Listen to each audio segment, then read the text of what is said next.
Na na na na. Na na na na na na na na na.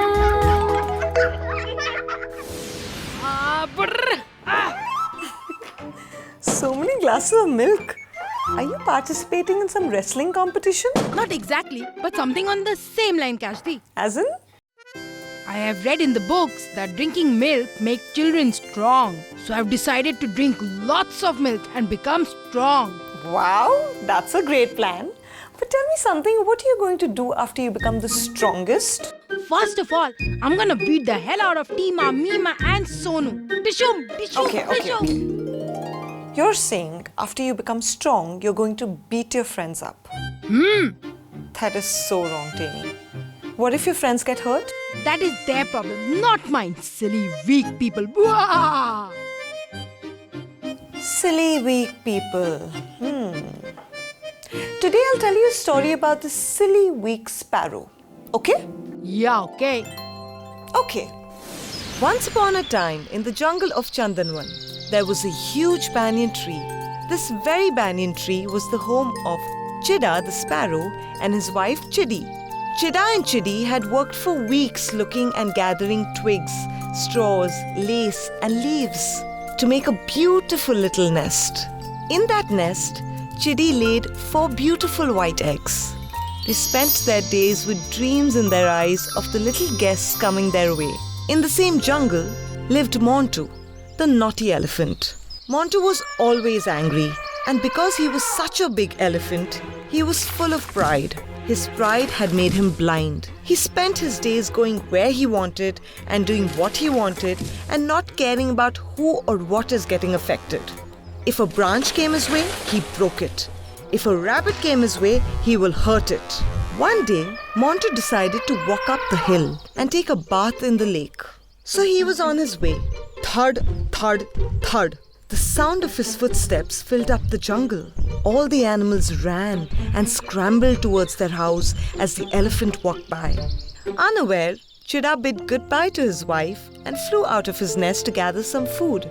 Chidi sat on her eggs, singing a lullaby, when she heard the loud sound. Thud, thud, thud. Scared, Chidi looked up almost protectively, holding on to her eggs. There he was, Montu, walking straight towards the banyan tree. Well, hello, Mr. Elephant. She smiled.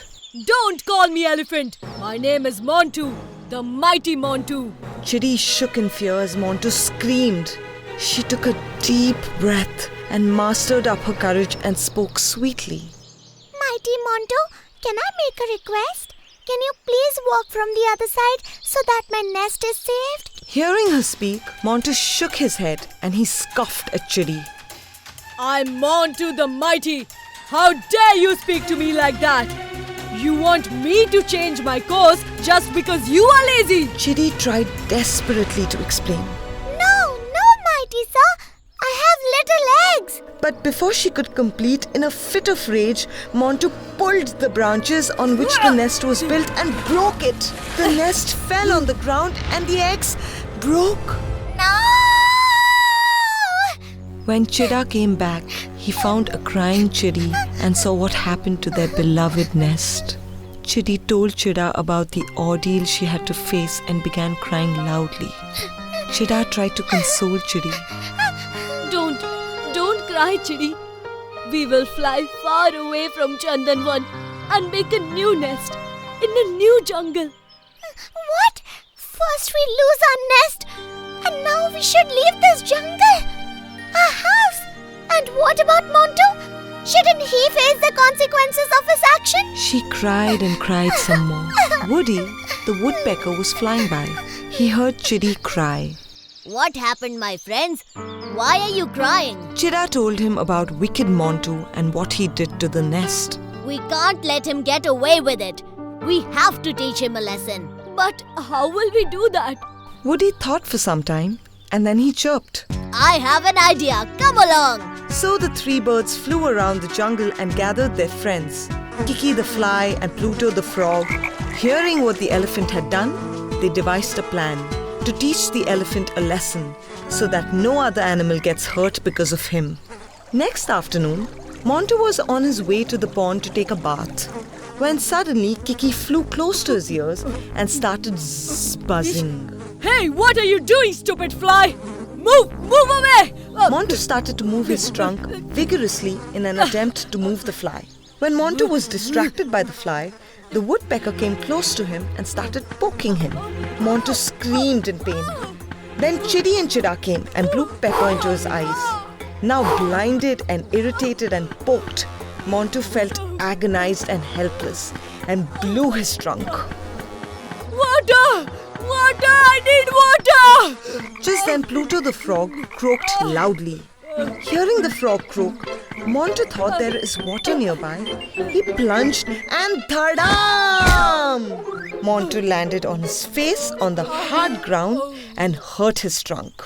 He cried in pain as Chidi and Chida came to him. Seeing them, he realized his mistake and wept some more. I'm sorry. My rage and arrogance had gotten the best of me. Because I'm so big, I had forgotten that when it comes to teaching a lesson, even the tiniest one can bring you down. I'm so sorry. Montu cried and cried and cried. Whoa, Kashdi, the elephant was so strong. Then how could he get defeated by such tiny creatures? That's the point, Tini. From today's story, we learn one should never be blinded by the false ego of one's strength. For even a small creature could cause trouble to someone huge. As real strength does not lie here, but it lies here. Right, Kashdi. But now what to do with all these glasses of milk?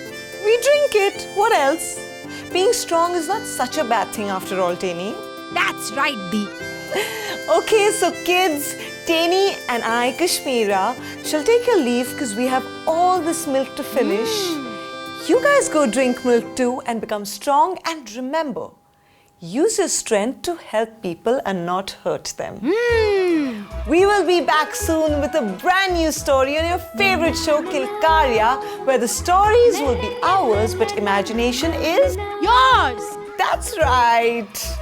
Come on, Tini, here is your glass of milk and this is mine. Bye, kids. Mwah. Yeah, bye-bye. But don't forget to like and subscribe. Wah. Yes, that's right. Listen to Tini. Okay? Have your milk. Come on.